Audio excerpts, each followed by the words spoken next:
Hi everyone, in this video we are going to look into the source window and learn what are the uses and benefits of using source window. So let's get started.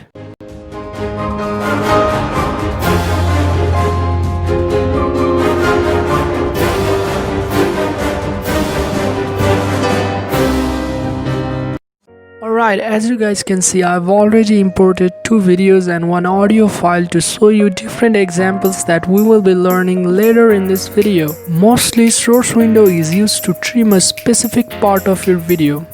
Besides that, there are some other different options which we can play around with. So first of all, here you can see one option which allows us to put our mark somewhere in the video so that you can easily recognize some part of your video that you want to edit. Next to it, you guys can see 2 options to set our mark in and mark out. The shortcut key for mark in and mark out is I and O.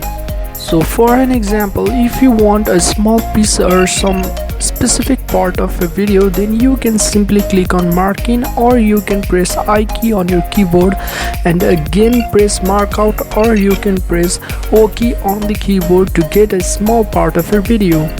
Also, you can directly drag your cursor to set your mark in and mark out. After that, you can simply drag and drop your video to your timeline. So now if you notice here, whenever I try to drag and drop my video, both audio and video are showing on our timeline. For example, if you want your video only, then you can use a small tool that is showing you to drag video only. Similarly, if you want audio only, then you can use drag audio only tool to get audio only in our timeline. If you want to put background music for your video, then you can simply drag your video only and then just double click on your audio file to appear it in the source window. Now here you can easily put mark out to match the length of your video. So after that, just drag and drop your audio file to our timeline.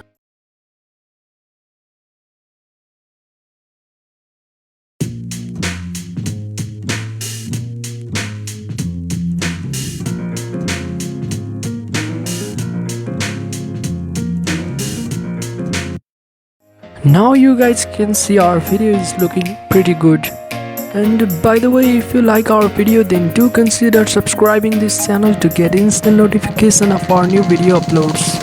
And after that, let's move to our second clip.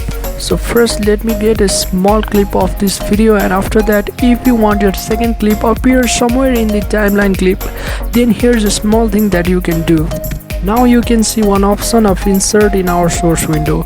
Now insert helps us to split our both video and audio in our timeline and inserts our video between our existing clip.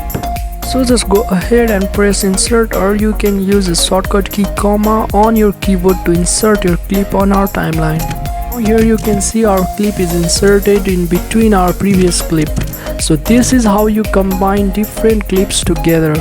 And after that, you can see another option of overwrite.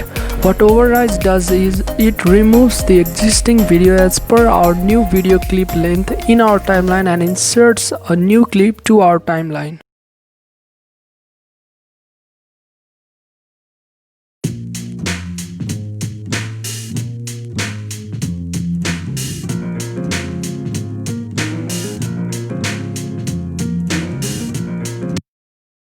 Now as you guys can see, our new clip has just overwritten on our previous clip. So after that, here are some basic options like go to the video in point or go to video out point, and here you can snap one frame forward or backward, and here is a small play button to play your video. Also, here is a small camera icon that allows you to export your frame. Just select the location and select your image format like JPEG, PNG or whatever, and that's it. So hope you guys have learned something in this video.